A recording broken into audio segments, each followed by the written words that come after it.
In the dusty hills of Afghanistan, where the silence before battle feels heavier than the combat gear weighing down your shoulders, Staff Sergeant Maria Santos learned that sometimes the most dangerous person on the battlefield isn't the one making the most noise. Sometimes it's the one who knows when to stay perfectly still, when to breathe, and when to pull the trigger that saves dozens of lives with a single shot. What happened on that scorching Tuesday morning in 2018 would challenge everything the military thought they knew about women in combat, rewrite tactical manuals, and prove that when you're outnumbered 50-1, sometimes all you need is one person who refuses to let their team die on their watch. This is the true story of how a 28-year-old woman from Texas turned a certain massacre into a legendary rescue, armed with nothing but her rifle, her training, and a determination that would echo through military history for years to come. Staff Sergeant Maria Santos had never planned on becoming a sniper. Growing up on a cattle ranch outside of Austin, Texas, she learned to shoot out of necessity rather than passion. Coyotes threatened the livestock, and her father believed every member of the family should know how to protect what was theirs. By age 12, Maria could hit a moving target at 200 yards with her grandfather's old hunting rifle. By 16, she was teaching her younger brothers. By 20, she was teaching Marines. The path that led her to that fateful morning in Afghanistan began with a recruiter's promise and a desire to pay for college. Maria had enrolled in community college with dreams of becoming a veterinarian, but the bills kept piling up faster than her part-time job at the local feed store could handle. When Gunnery Sergeant Williams visited her campus in 2008, he painted a picture of adventure, education benefits, and the chance to serve something bigger than herself. What he didn't mention was how the military would recognize something in her that she hadn't even seen in herself. Boot camp at Paris Island was brutal, but Maria thrived in ways that surprised everyone, including herself. While other recruits struggled with the physical demands, she found herself energized by the challenges. The obstacle courses that left others gasping for breath felt like elaborate playground equipment to someone who had spent her childhood climbing barn rafters and chasing cattle across rough terrain. The weapons training that intimidated many of her fellow Marines came as naturally as breathing to someone who had been handling firearms since before she could drive. It was during advanced marksmanship training that Staff Sergeant Rodriguez first noticed something special about the quiet girl from Texas. While most Marines could barely manage to hit targets consistently at 300 yards, Maria was grouping shots tighter than a silver dollar at 600. Her breathing control was instinctive, her trigger discipline flawless, and her ability to calculate wind speed and bullet drop seemed almost supernatural. When Rodriguez approached her after a particularly impressive shooting session, Maria thought she was in trouble. Instead, he asked her if she had ever considered sniper school. The question caught her completely off guard. In her mind, snipers were elite soldiers who operated in the shadows, taking out high-value targets in complex military operations. She was just a farm girl who happened to be good with a rifle. Rodriguez saw something different. He saw a natural marksman with the patience of someone who had spent countless hours waiting for the perfect shot at a deer, the steady nerves of someone who had never flinched when facing down an aggressive bull, and the kind of quiet confidence that couldn't be taught. The Scout Sniper Basic course at Quantico was arguably the most difficult training the Marine Corps offered. Out of the 40 Marines who started the 13-week program with Maria, only 12 graduated. The course was designed to break down everything a Marine thought they knew about combat and rebuild them into something entirely different. Physical conditioning that made boot camp look like a warm-up exercise. Mental challenges that pushed students to their psychological breaking points. Technical training that required mastering ballistics, weather reading, camouflage, and fieldcraft to levels that bordered on artistry.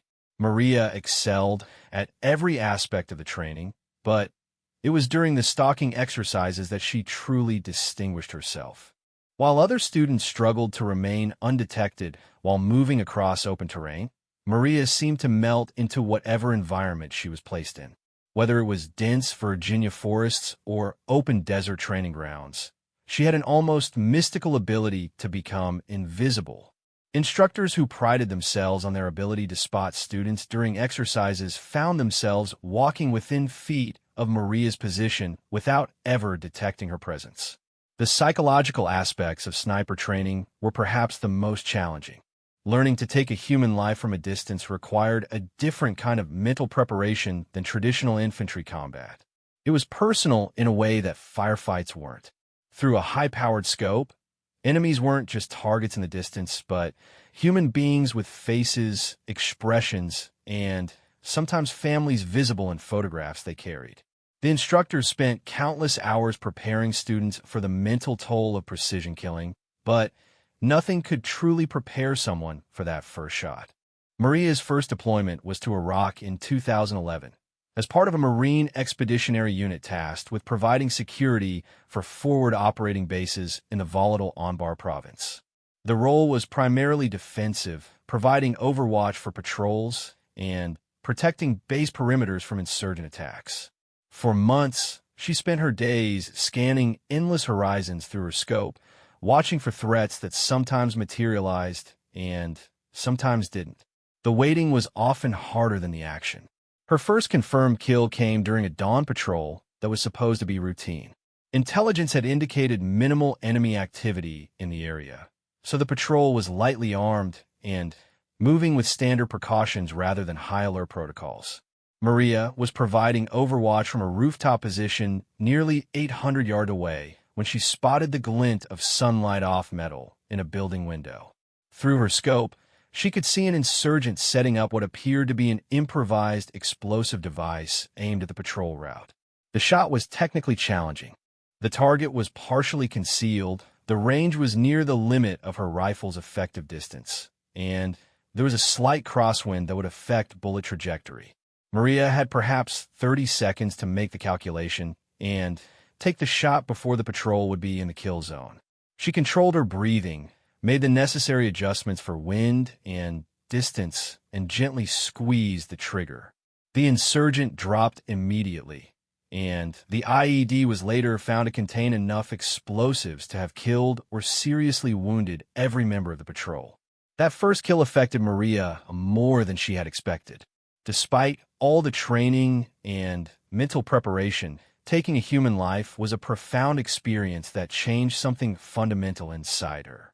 She spent hours that night staring at the ceiling of her bunk, replaying the moment over and over in her mind.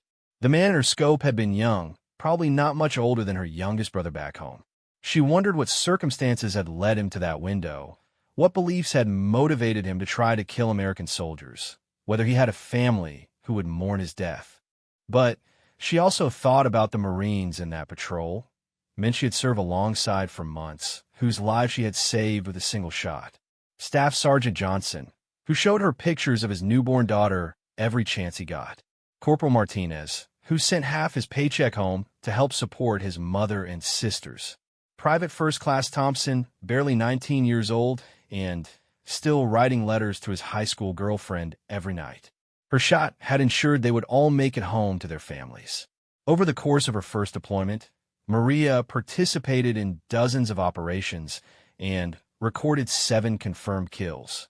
Each one was a carefully considered decision, each shot taken only when she was certain of the threat and confident in her ability to neutralize it without collateral damage. She developed a reputation among the Marines she served with as someone they could count on, a guardian angel watching over them from distances they couldn't even see. The transition back to civilian life between deployments was always challenging for Maria. The skills that made her exceptional in combat didn't translate easily to everyday life. The hypervigilance that kept her alive in Iraq made grocery shopping an exhausting exercise in threat assessment.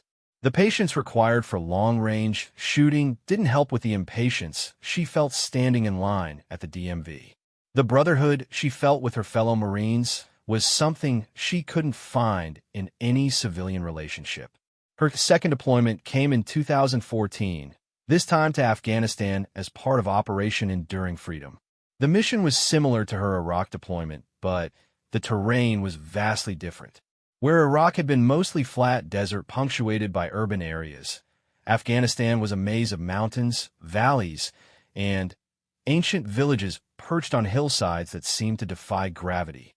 The enemy was different too, more experienced in mountain warfare and more familiar with the terrain than any foreign military could hope to be. Afghanistan tested Maria's skills in ways Iraq never had. The extreme elevations affected bullet trajectory in ways that required constant recalculation. The rocky terrain made finding stable shooting positions a constant challenge. The weather could change from clear skies to zero visibility in minutes, turning a routine overwatch position into a survival situation. The enemy seemed to appear and disappear like ghosts, using caves and mountain passes that they had known since childhood. It was during this second deployment that Maria first worked with a unit that would later depend on her to save their lives. Alpha Company, 2nd Battalion, was a tight-knit group of Marines who had been deployed together multiple times and had developed the kind of trust that only comes from shared combat experience. They were led by Captain James Morrison, a career Marine from North Carolina who had enlisted straight out of high school and worked his way up through the ranks. Morrison was the kind of officer who inspired loyalty not through speeches or charisma, but through his willingness to share every hardship with his Marines and his demonstrated competence in combat situations. The company consisted of 4 platoons, each with its own personality and strengths.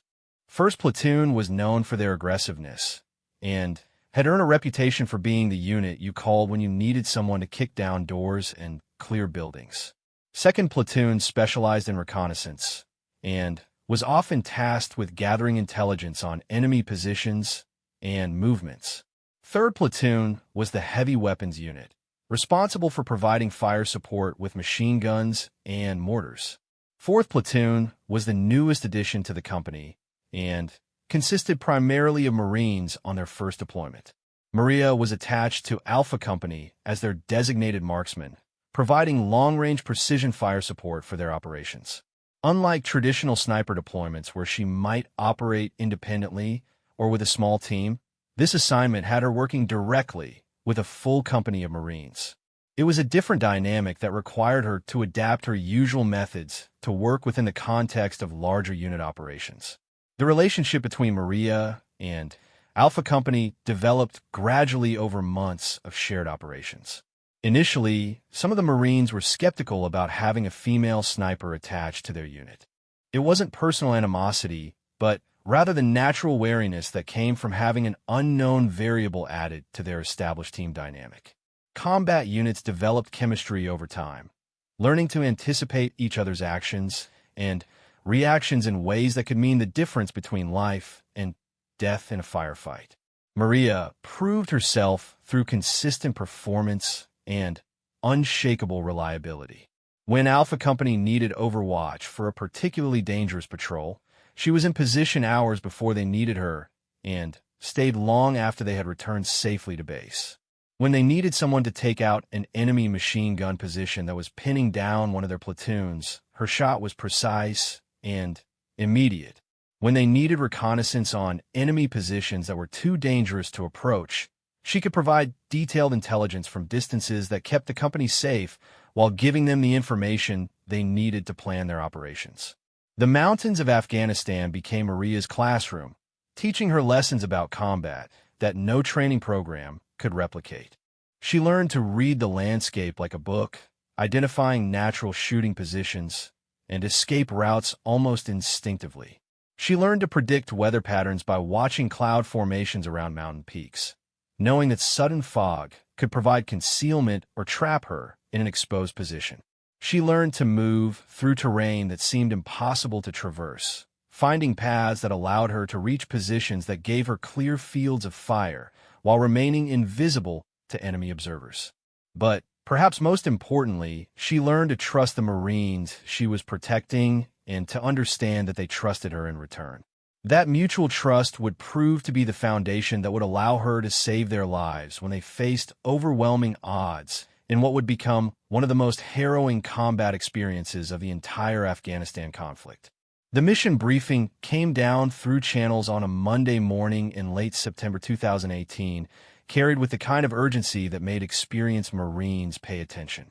Captain Morrison gathered Alpha Company in the briefing tent before dawn, the harsh fluorescent lights casting long shadows across faces that had seen too much combat to be surprised by much anymore.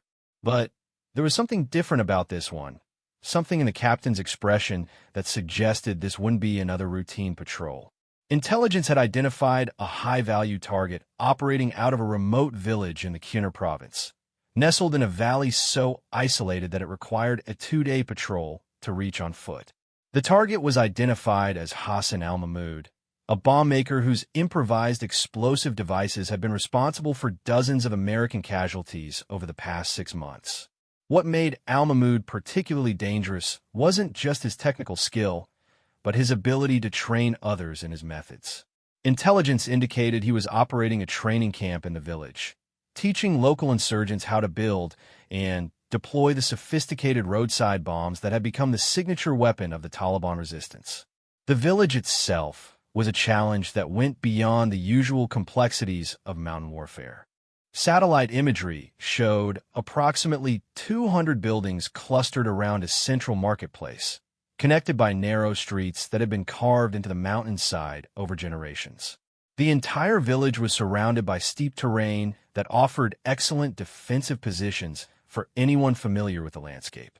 There were only 3 practical approaches to the village, and all of them required crossing open ground that would expose approaching forces to observation and potential ambush. What made the mission even more complex was the civilian population. Unlike some Taliban strongholds that had been evacuated of non-combatants, this village was home to nearly 600 people, including women and children who had lived there for generations. The rules of engagement were clear.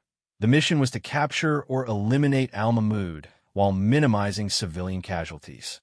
It was the kind of surgical operation that required precision rather than overwhelming force, finesse rather than the shock, and tactics that had characterized earlier phases of the conflict.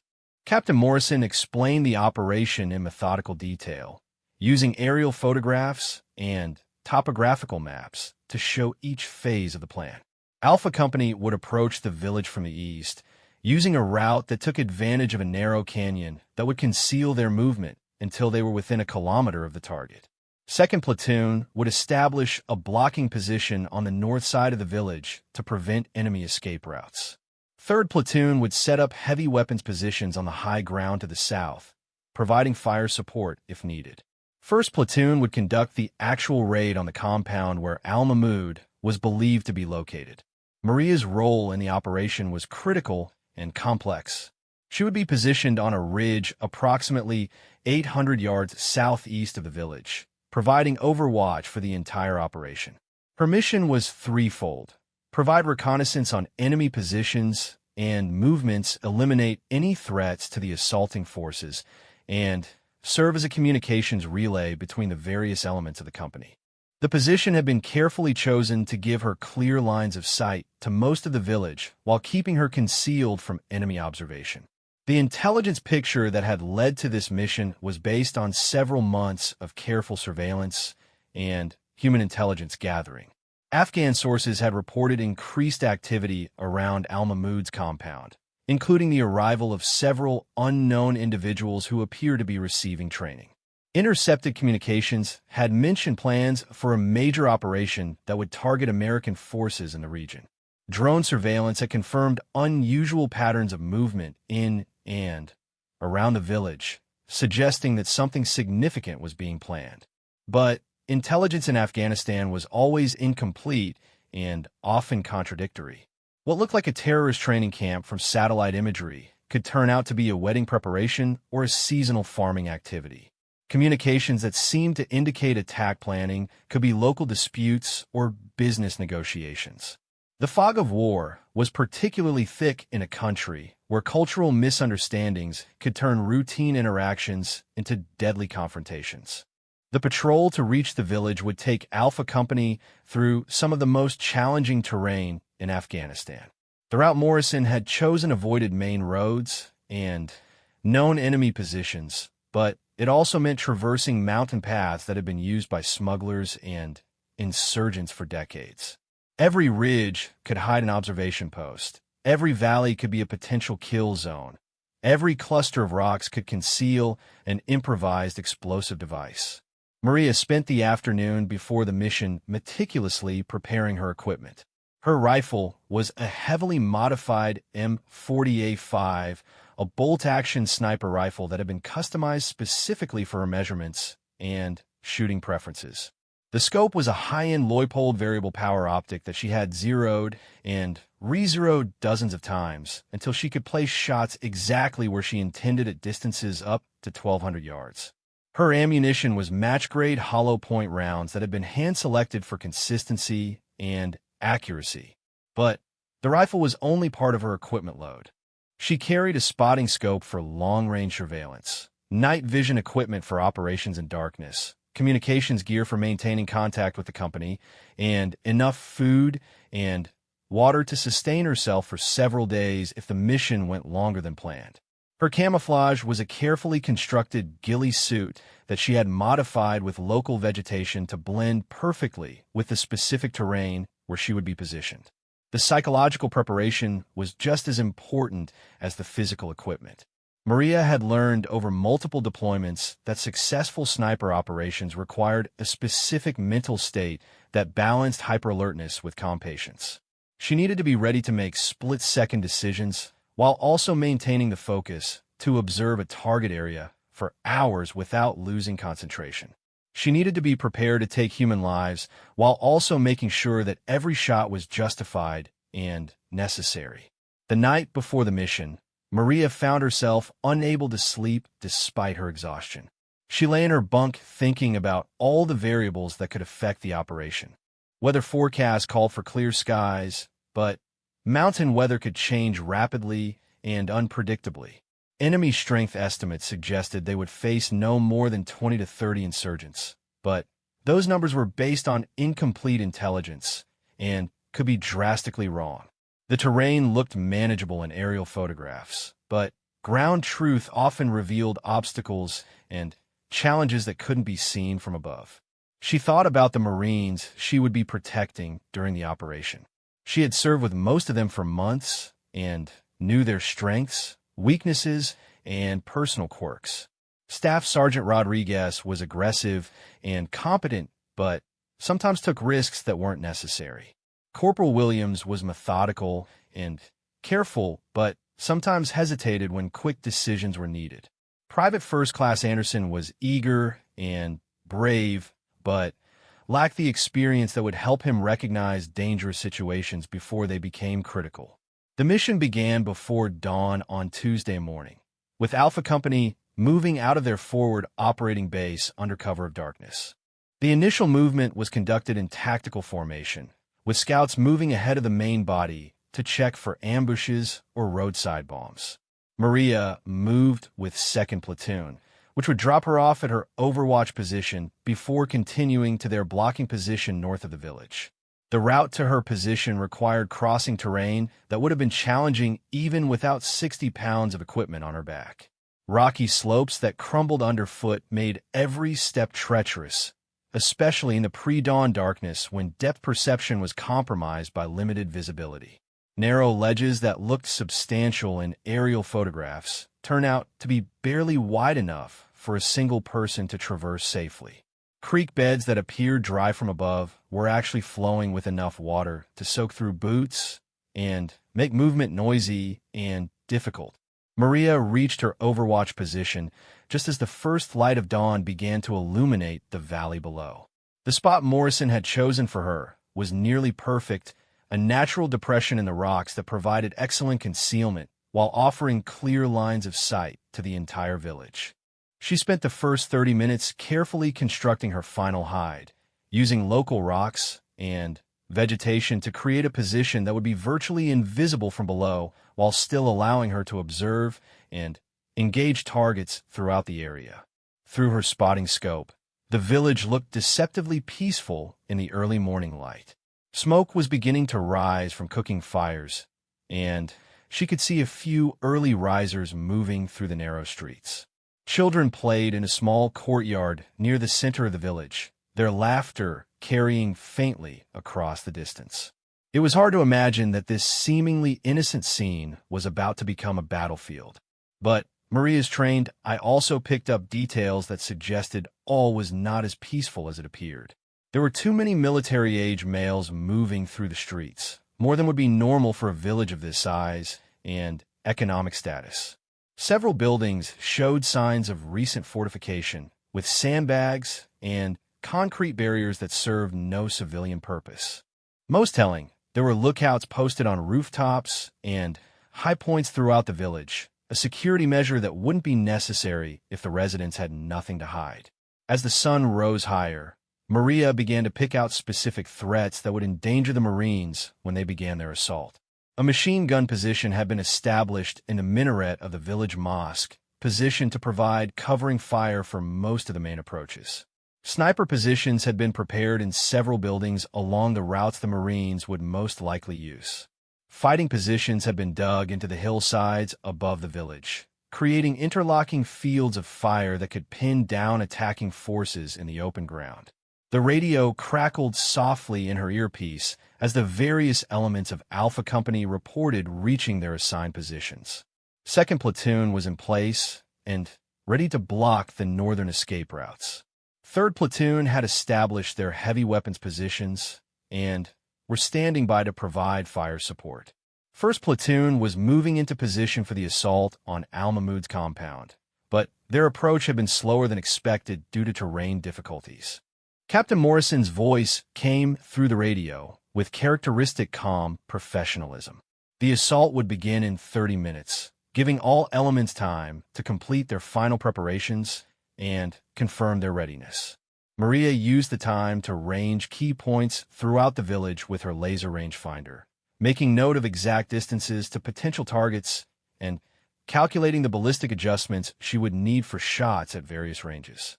The compound where Al-Mahmoud was believed to be located was a 2-story building near the center of the village, surrounded by a high wall that had been recently reinforced with concrete and steel. Intelligence suggested that the bomb-making operation was conducted in the basement of the building, where the concrete construction would help contain accidental explosions and muffle the sounds of the work. The building had only one main entrance, but there were several windows on the upper floor that could serve as escape routes or firing positions. Maria could see movement in several of the windows, suggesting that the occupants were aware of the approaching Marines and were preparing for a fight. Through her scope, she watched men moving weapons and equipment into position, transforming what had appeared to be a residential building into a fortress. It was clear that the element of surprise had been lost, either through enemy observation of the Marine approach or through intelligence leaks that had warned the insurgents of the impending operation. The first shots of the battle came not from the planned assault, but from an unexpected direction. A hidden enemy position that hadn't been identified during reconnaissance opened fire on 3rd Platoon's heavy weapons team, forcing them to take cover and disrupting their ability to provide the fire support that the assault team was depending on. The enemy had clearly studied American tactics and had prepared positions specifically designed to neutralize the advantages that superior firepower and equipment usually provided. Within minutes, the carefully planned operation had devolved into a chaotic firefight that spread throughout the village. Enemy fighters seemed to emerge from positions that hadn't appeared on any surveillance, suggesting a level of preparation and organization that far exceeded intelligence estimates. Instead of facing the 20 to 30 insurgents they had expected, Alpha Company found themselves engaged with what appeared to be nearly 100 enemy fighters who knew the terrain intimately and had prepared for exactly this type of attack. The radio filled with urgent calls for support as the various Marine elements found themselves under heavy fire from multiple directions.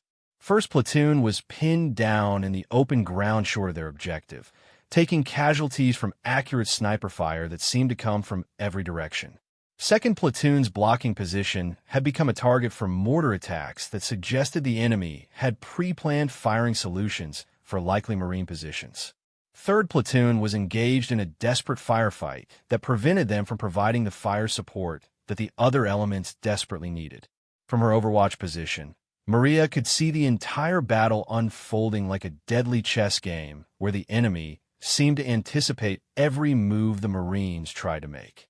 It was clear that this was not the straightforward raid they had planned, but rather a carefully orchestrated ambush that had used Outnumbered as bait to draw Alpha Company into a trap where the enemy held every advantage. The Marines were outnumbered, outmaneuvered, and in danger of being completely overrun by an enemy that had turned their own tactical superiority against them. The situation deteriorated with frightening speed as Maria watched the carefully planned operation collapse into chaos. Through her scope, she could see muzzle flashes erupting from positions throughout the village, far more than intelligence had suggested existed. The enemy wasn't just defending against the Marine assault. They were executing a coordinated counterattack that suggested months of preparation and intimate knowledge of American tactics. Captain Morrison's voice crackled through the radio, strained but still controlled as he tried to coordinate his scattered forces. First Platoon was taking heavy casualties from interlocking fields of fire that had been precisely positioned to cover the most likely assault routes. The Marines were trapped in open ground with minimal cover, unable to advance toward their objective and taking losses every time they attempted to move. Staff Sergeant Rodriguez reported 3 Marines down, including their medic, and ammunition running dangerously low. From her elevated position, Maria could see the tactical nightmare unfolding below. The enemy had clearly studied previous American operations and had prepared specific countermeasures for each element of Alpha Company's standard operating procedures. Heavy weapons positions had been camouflaged so effectively that they hadn't appeared in aerial surveillance, but were perfectly positioned to neutralize the Marines' firepower advantage. Sniper positions had been established with overlapping fields of fire that created kill zones covering every piece of terrain the Marines might use for cover.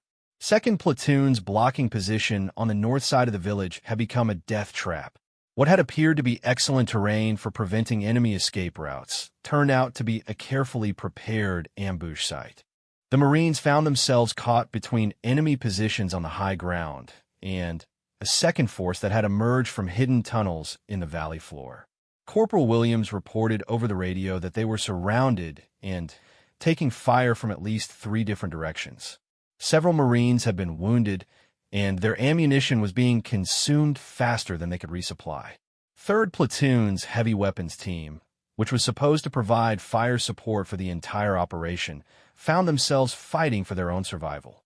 Enemy mortar rounds began falling on their position with an accuracy that suggested the firing positions had been pre-registered for exactly their location. The 240 Bravo machine gun that was supposed to suppress enemy positions fell silent after a direct hit wounded the gunner and damaged the weapon. Without heavy weapon support, the rest of Alpha Company was left to face the enemy ambush with only their individual weapons. The radio traffic painted a picture of a unit that was rapidly approaching the point of being combat ineffective. Casualty reports came in faster than medics could respond to them. Ammunition reports showed that several Marines were down to their last magazines. Equipment failures were mounting as the stress of combat revealed weaknesses in gear that had seemed reliable during training.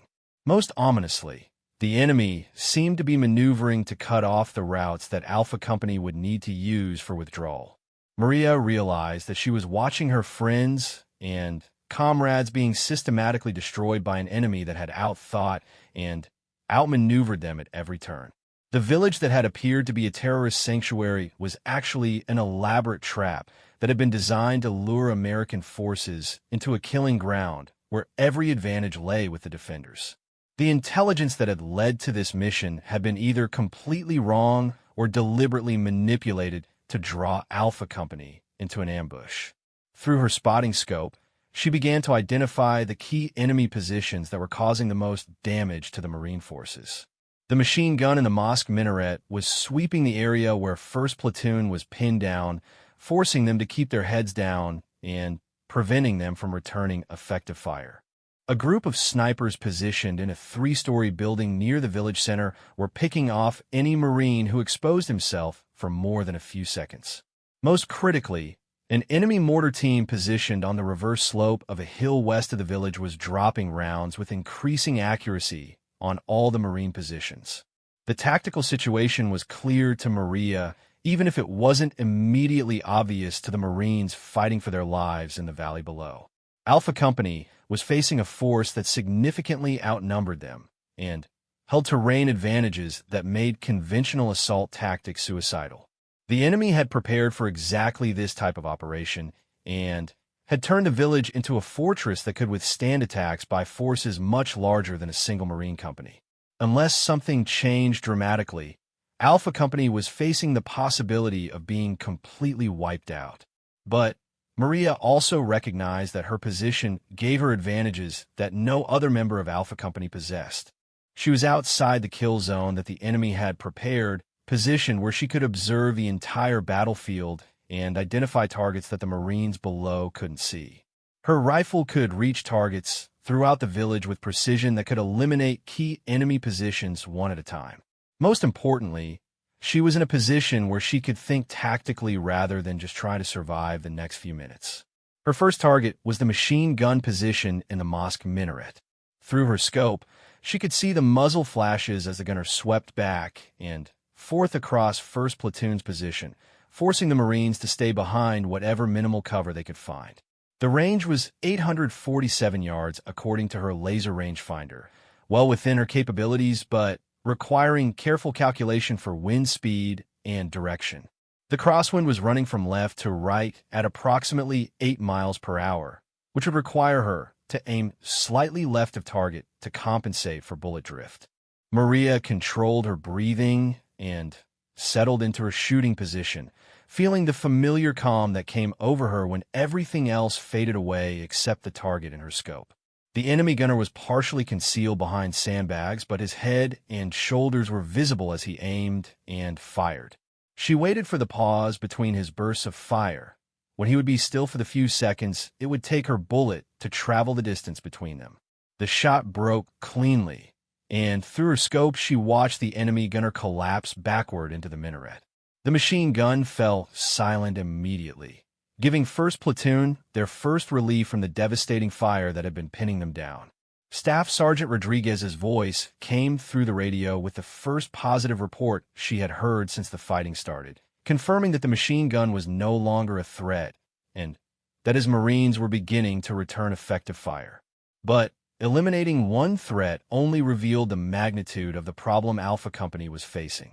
Maria could see enemy fighters moving between positions throughout the village, coordinating their fire and adjusting their tactics in response to the changing situation. Rather than the disorganized insurgent force that intelligence had suggested they would face, Alpha Company was fighting what appeared to be a well-trained military unit that understood small unit tactics and had prepared extensively for this engagement. Her second target was the sniper team that had been picking off Marines from the 3-story building. Through her spotting scope, she could see muzzle flashes from at least 2 different windows, suggesting multiple shooters working together to maximize their effectiveness. The building was 623 yards from her position, an easier shot than the mosque minaret, but complicated by the fact that the enemy snipers were moving between windows and only exposing themselves for brief moments when they fired. Maria settled in to wait for the right opportunity, knowing that patience was often more important than speed in sniper operations. She watched the pattern of muzzle flashes from the building, timing the intervals between shots and noting which windows were being used most frequently. After several minutes of observation, she identified what appeared to be the primary shooter, a figure who appeared regularly in a window on the 2nd floor and seemed to be directing the fire from the other positions. When the target appeared again, Maria was ready. Her shot took the enemy sniper center mass, and she immediately shifted her point of aim to a second window where she had seen another muzzle flash. The second enemy shooter appeared just as she expected, attempting to take over the primary firing position. Her follow-up shot dropped him as well, and the sniper fire from the building ceased abruptly. The elimination of the enemy sniper team had an immediate effect on the battle. Marines who had been forced to keep low by accurate enemy fire were able to start moving and returning fire effectively. Corporal Johnson reported that 2nd Platoon was beginning to push back against the enemy forces that had surrounded them. Lance Corporal Peterson, the company medic, was able to reach wounded Marines who had been pinned down in exposed positions and begin providing medical treatment. But even as Maria's precise shooting began to tip the balance in specific areas of the battlefield, the overall situation remained desperate. The enemy mortar team continued to drop rounds on Marine positions with increasing accuracy, and new firing positions seemed to appear every time she eliminated one. Radio intercepts suggested that enemy reinforcements were moving toward the village, which could turn an already bad situation into a complete disaster. Captain Morrison's voice came through the radio with a tone that Maria had never heard from him before. The company commander was a veteran of multiple deployments who had led his Marines through dozens of firefights, but the controlled professionalism in his voice was strained by the reality of what they were facing. Alpha Company was taking casualties faster than they could evacuate them. Ammunition was running critically low across all elements, and the enemy was showing no signs of weakening despite the losses Maria had inflicted on their key positions. The decision to withdraw was tactically sound, but practically almost impossible to execute. The enemy had positioned forces to cover the most likely withdrawal routes, and moving wounded Marines across open terrain while under fire would result in additional casualties that Alpha Company could not afford. The helicopters that would normally be called in for emergency extraction could not land in the village due to enemy air defenses, and the nearest suitable landing zone was over a kilometer away across terrain that was covered by enemy fire. Maria realized that her role in the operation was evolving from providing precision fire support to potentially being the only thing standing between Alpha Company and complete annihilation. Her elevated position and long-range capabilities made her the only member of the unit who could engage targets throughout the entire battlefield. More importantly, her ability to observe the entire tactical situation meant that she was the only one who could coordinate fires and movement in a way that might allow the company to survive. Through her spotting scope, she began to identify the enemy positions that were most critical to any withdrawal attempt. A heavy machine gun position on the eastern edge of the village commanded the most direct route back toward the Marine base. Enemy riflemen positioned in buildings along the main street could fire into the flanks of any withdrawing force. Most critically, the mortar team that continued to pound Marine positions would need to be neutralized before any movement could be attempted. The mortar position was the most challenging target Maria had ever attempted. The enemy team was positioned on the reverse slope of a hill over 1,200 yards from her position, near the maximum effective range of her rifle. They were partially concealed by terrain features and only exposed when they moved ammunition or adjusted their firing position. Wind conditions were variable due to the complex terrain, making ballistic calculations extremely difficult. Most challenging of all, she would need to eliminate multiple targets quickly before they could relocate their position. But as Maria studied the target through her scope, she realized that she was probably the only person in Alpha Company who had any chance of reaching the mortar team. Their position was invisible to the Marines in the valley and beyond the range of any weapons except her sniper rifle. If she couldn't eliminate them, they would continue to drop rounds on Marine positions until Alpha Company was completely destroyed or forced to surrender. The mathematical calculations required for the shot were complex enough that Maria had to write them down on a piece of paper taped to her rifle stock. Range, 1,247 yards. Elevation, 312 feet above target. Wind, variable, estimated 12 to 15 miles per hour from the northwest. Temperature, 87 degrees Fahrenheit. Humidity low. All of these factors would affect bullet trajectory and required precise calculations to ensure the shot would hit where she aimed rather than missing by feet or even yards. As she prepared for what might be the most important shot of her career, Maria could hear the sounds of battle intensifying in the valley below. The radio traffic painted a picture of a situation that was rapidly approaching the point where tactical withdrawal would become impossible. Alpha Company was fighting for its survival against an enemy that had every advantage except for one Texas farm girl with a rifle who refused to let her Marines die without a fight. The moment of decision came when Maria heard Captain Morrison's voice over the radio, calm, but carrying an undertone that every experienced Marine recognized immediately.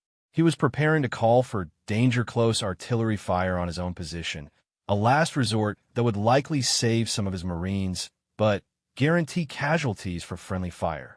Alpha Company was at the point where their commander was willing to accept certain losses to prevent total annihilation. Maria keyed her radio and spoke for the first time since the fighting had begun. Her voice was steady, carrying the quiet confidence that had made her reputation among the Marines she served with. She told Morrison to hold off on the artillery and give her 5 minutes to change the tactical picture. What she didn't tell him was that she was about to attempt something that went far beyond the traditional role of a sniper, taking personal responsibility for the survival of an entire company.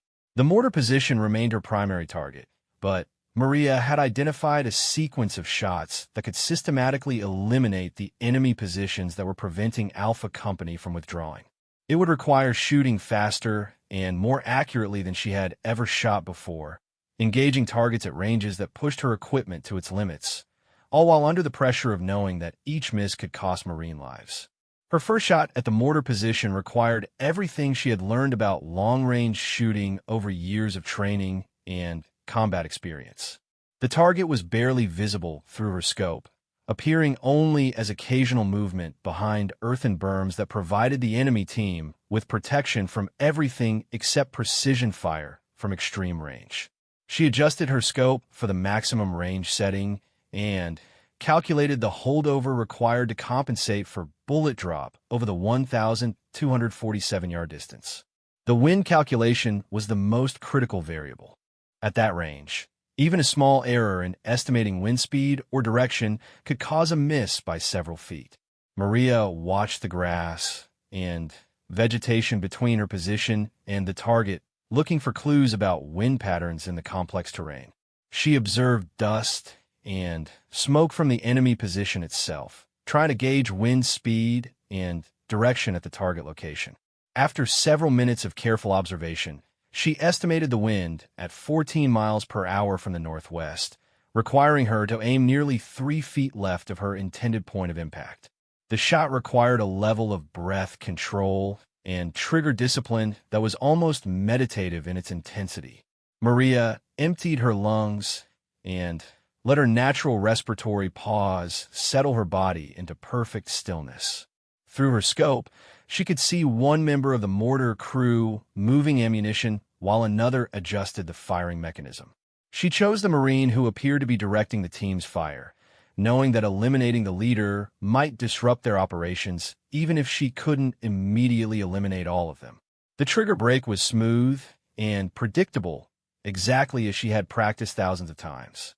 Through her scope, she watched the bullet's impact and saw her target drop immediately. The other members of the mortar crew scrambled for cover, but their movement made them visible to Maria's scope. Her second shot eliminated the gunner, and her third shot damaged the mortar tube itself, rendering the weapon inoperable. The elimination of the mortar position had an immediate effect on the battlefield. Without the constant rain of indirect fire, Marine positions that had been untenable became defensible. Marines who had been forced to focus on survival could begin to maneuver and return coordinated fire. Most importantly, it opened up the possibility of conducting an organized withdrawal rather than the desperate flight that had seemed inevitable minutes earlier. But Maria's work was far from finished.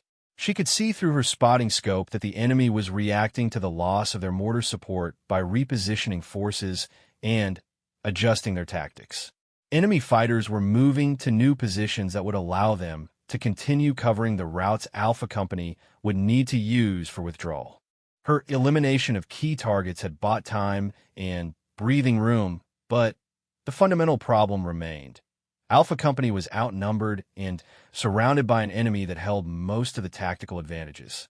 Maria shifted her attention to the heavy machine gun position that commanded the main withdrawal route. The enemy crew had learned from watching their comrades fall to her precision fire and had improved their camouflage and movement techniques. Instead of remaining in static positions, they were displacing frequently and using covered approaches that limited her opportunities for clear shots. It was a deadly game of patience and anticipation, with both sides trying to predict the other's actions while avoiding fatal exposure. The machine gun crew made their mistake when they attempted to reposition to a location that would give them better fields of fire on the Marines below. Maria had been watching their movement pattern and had anticipated the position they were likely to choose. When the assistant gunner moved first to prepare the new firing position, she was ready with a shot that dropped him in the open ground between positions. When the gunner attempted to recover his teammate's body, her follow-up shot eliminated him as well, leaving the machine gun unmanned and no longer a threat to Marine movement.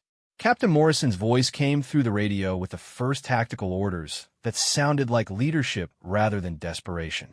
He was organizing Alpha Company for a fighting withdrawal, coordinating movement between the various elements while Maria continued to provide precision fire support. The plan required complex timing and coordination, with each element providing cover for the others while moving through terrain that offered minimal protection from enemy observation and fire. First platoon would move first, using smoke grenades to conceal their movement while Maria eliminated any enemy positions that threatened their route. Second platoon would provide covering fire from their position until first platoon reached a defensible location, then begin their own movement while first platoon returned the favor. Third platoon would recover their damaged equipment and wounded personnel while both other platoons provided security. It was a textbook withdrawal under fire, made possible only by Maria's ability to eliminate specific threats at critical moments. The execution of the withdrawal plan tested Maria's shooting skills and tactical judgment in ways that no training exercise could replicate. She needed to identify and eliminate threats quickly enough to keep Marine movement from being stopped, but accurately enough to avoid wasting ammunition on targets that weren't immediately critical. She needed to coordinate her fires with the movement of friendly forces to avoid any possibility of hitting Marines with her shots. Most challenging of all, she needed to anticipate enemy reactions and eliminate threats before they could affect Marine movement, rather than simply reacting to enemy fire. Her scope became a window into a deadly choreography of movement and violence as Alpha Company began its fighting withdrawal. Marines moved in short bounds between pieces of cover, while Maria's rifle eliminated enemy positions that threatened to stop their movement. Enemy fighters attempted to reposition to cut off withdrawal routes, only to find themselves in Maria's crosshairs before they could bring their weapons to bear on the withdrawing Marines. The enemy sniper who had taken over the position in the three-story building made the mistake of exposing himself for too long while trying to engage first platoon. Maria's shot took him at 623 yards, a routine range for her, but made difficult by the fact that he was shooting from a window that provided partial concealment. Her bullet found the small exposed portion of his torso and eliminated another threat to the Marines moving below. A group of enemy fighters attempted to establish a new machine gun position in a location that would have commanded the entire withdrawal route. Maria identified their movement while they were still setting up their weapon and eliminated the gunner with a shot at 789 yards. When his replacement attempted to take over the weapon, her follow-up shot eliminated him as well. The remaining enemy fighters abandoned the position rather than risk becoming her next targets. But the most challenging engagement came when an enemy leader attempted to coordinate a counterattack that would have cut off second platoon's withdrawal route. Maria could see him moving between positions and directing other fighters, but he was careful to limit his exposure and use cover effectively. She had to wait for nearly 10 minutes before he made the mistake of remaining stationary long enough for her to get a clear shot. Her bullet found him at 934 yards, eliminating the coordination that might have turned the enemy's numerical advantage into a successful encirclement. As Alpha Company continued its withdrawal, Maria began to run low on ammunition for the first time in her career.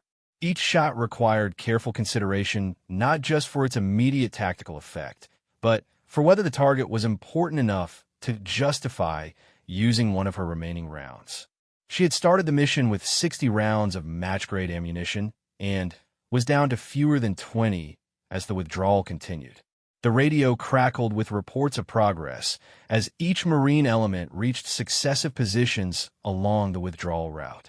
Casualties were being evacuated, wounded Marines were receiving medical treatment, and equipment was being recovered rather than abandoned. What had seemed like inevitable disaster an hour earlier was becoming a successful tactical withdrawal, made possible by Maria's systematic elimination of the enemy positions that could have stopped it. But the enemy wasn't giving up easily. Maria could see through her spotting scope that they were attempting to pursue the withdrawing Marines and establish new positions that would allow them to continue the engagement. Enemy fighters were moving through the village and attempting to occupy positions on the high ground that would give them observation and fields of fire on the Marine withdrawal route. Maria's role evolved from supporting the withdrawal to covering it, eliminating enemy fighters who attempted to pursue the Marines or establish positions that could threaten their continued movement. Her shots began to focus on targets at even longer ranges as the enemy was forced to operate farther from their prepared positions in the village. Each successful shot bought additional time and distance for Alpha Company's withdrawal. The most critical moment came when an enemy force attempted to establish a roadblock at a narrow point in the withdrawal route where the Marines would be channeled through terrain that offered no alternative routes. Maria could see the enemy fighters moving into position and knew that allowing them to establish the roadblock would force Alpha Company into another firefight that they were not prepared for in their current condition. Her shot at the enemy leader organizing the roadblock was at 1,156 yards, near the maximum effective range of her rifle and requiring precise calculation for the complex wind conditions in the mountain terrain. The bullet took nearly 2 seconds to reach the target, time enough for Maria to wonder if her calculations had been correct. When the enemy leader dropped, his fighters scattered rather than continuing to establish the roadblock, keeping the withdrawal route open for Alpha Company. As the last elements of Alpha Company reached positions where they were no longer in immediate danger, Maria began her own withdrawal from the overwatch position she had occupied for nearly 6 hours. She had fired 43 rounds during the engagement, achieving 38 confirmed eliminations of enemy personnel and equipment. More importantly, she had enabled the survival and successful withdrawal of an entire Marine company that had been on the verge of being overrun by a numerically superior and well-prepared enemy force. The withdrawal from her shooting position required the same careful planning and execution that had characterized her entire performance during the engagement. She methodically policed up her brass, dismantled her hide, and removed any evidence of her presence that could provide intelligence to enemy forces. Her movement to the rally point where Alpha Company was regrouping required crossing terrain that was still potentially under enemy observation, but her experience in fieldcraft allowed her to move undetected through terrain that would have challenged infantry Marines. The reunion between Maria and Alpha Company took place at a temporary rally point 3 kilometers from the village, in a defensive position that provided security while allowing for medical treatment and equipment accountability. As Maria approached the Marine perimeter in the fading daylight, she was met with something she had never experienced before in her military career: spontaneous applause from Marines who owed their lives to her precision shooting and tactical judgment. Captain Morrison approached her with an expression that mixed relief, gratitude, and something approaching awe. This was a career Marine who had led men in combat for over a decade, who had earned respect through competence and courage in dozens of firefights, but he had never witnessed a single individual have such a decisive impact on a tactical situation. He shook Maria's hand and told her simply that she had saved Alpha Company words that carried weight because they came from someone who understood exactly what that meant. The immediate aftermath of the engagement revealed the true scope of what Maria had accomplished. Final casualty reports showed that Alpha Company had suffered 7 wounded Marines, but no deaths during an engagement where complete annihilation had seemed likely just hours earlier. Equipment losses were minimal, with most weapons and sensitive items successfully recovered during the withdrawal. Most remarkably, the company remained combat effective and ready for future operations despite having faced overwhelming odds in what had clearly been a carefully planned ambush. Enemy casualties told a different story. Drone surveillance conducted after Alpha Company's withdrawal revealed 38 enemy dead scattered throughout the village and surrounding terrain, nearly all from precise rifle shots that indicated the work of a single sniper. The systematic elimination of key enemy positions had disrupted their ability to coordinate fires and movement, turning what should have been a devastating ambush into a tactical defeat that would affect enemy morale and operational planning throughout the region. But the numbers only told part of the story. Intelligence gathered from enemy communications intercepts and prisoner interrogations revealed that the ambush had been planned for months specifically to target American Special Operations Forces.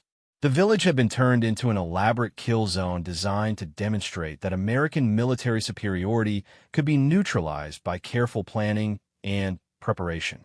Instead, the engagement had become an object lesson in how individual skill and determination could overcome numerical disadvantages and turn the enemy's own tactics against them. The debriefing sessions that followed stretched over several days as intelligence analysts and tactical experts tried to understand exactly how a single Marine had managed to neutralize a force that significantly outnumbered the unit she was supporting.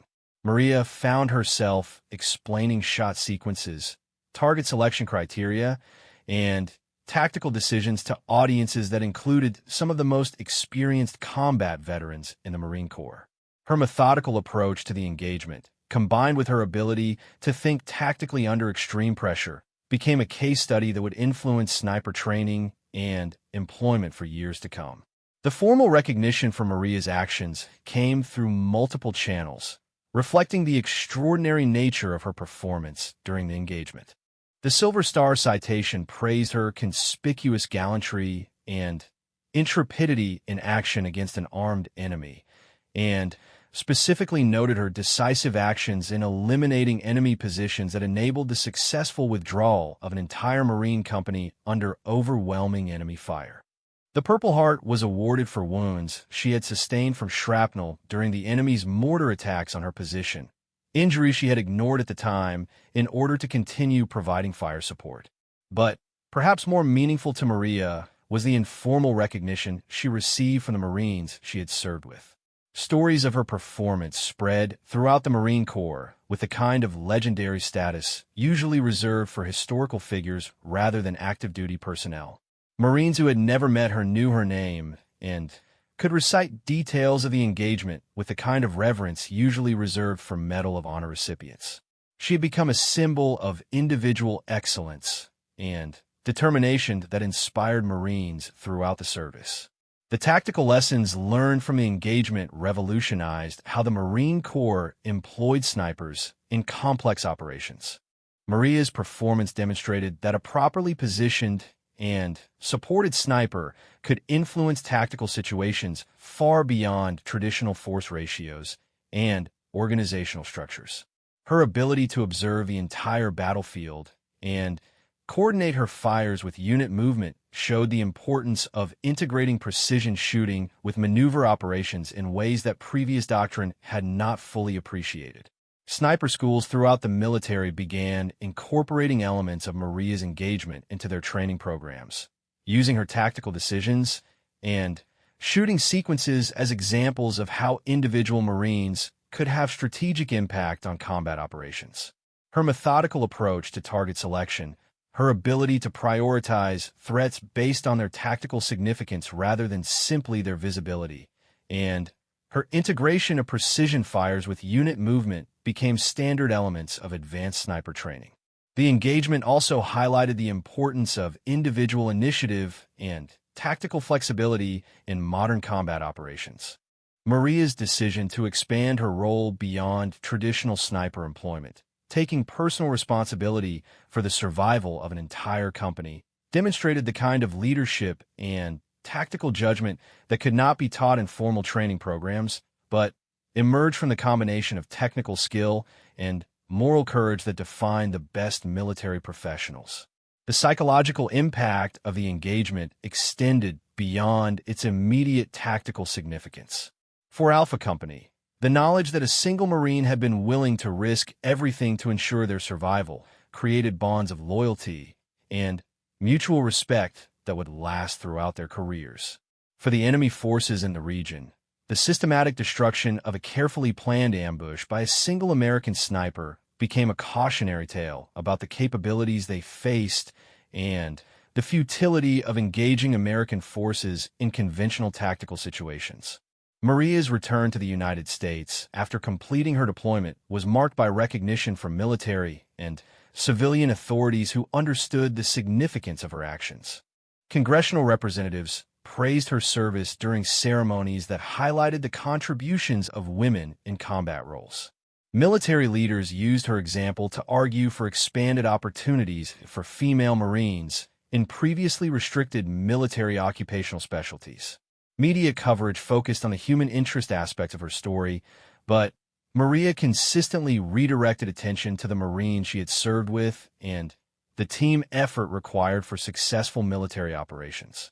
The transition back to civilian life proved challenging for Maria in ways that were both similar to and different from the experiences of other combat veterans. The hypervigilance and tactical awareness that had saved Alpha Company became liabilities in everyday civilian situations where such alertness was unnecessary and sometimes counterproductive.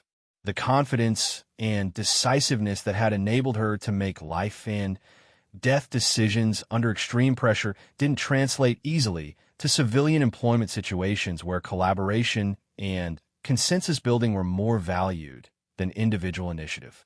But Maria also discovered that her military experience had given her skills and perspectives that were valuable in civilian contexts.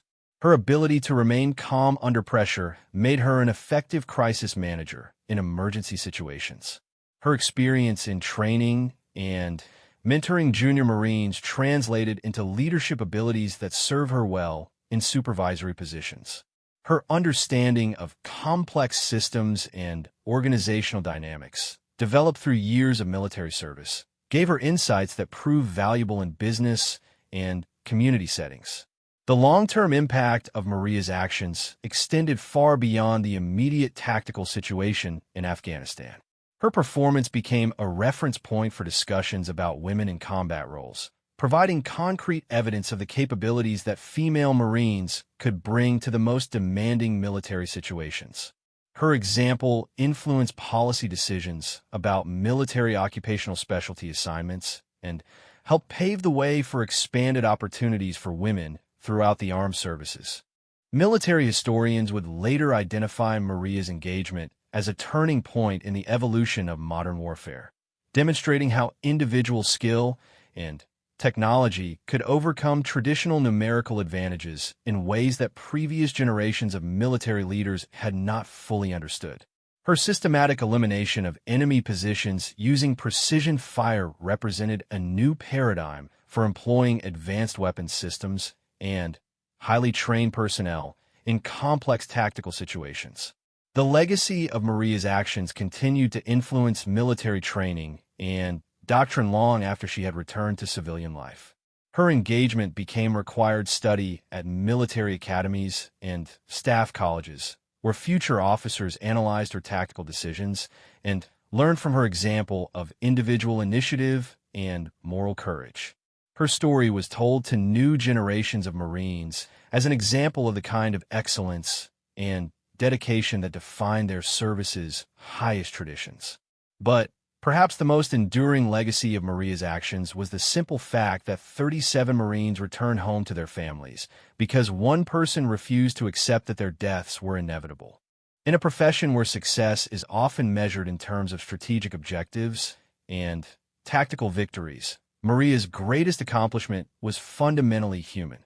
She saved the lives of people who trusted her to protect them, and she did so through a combination of skill, courage, and determination that represented the very best of military service.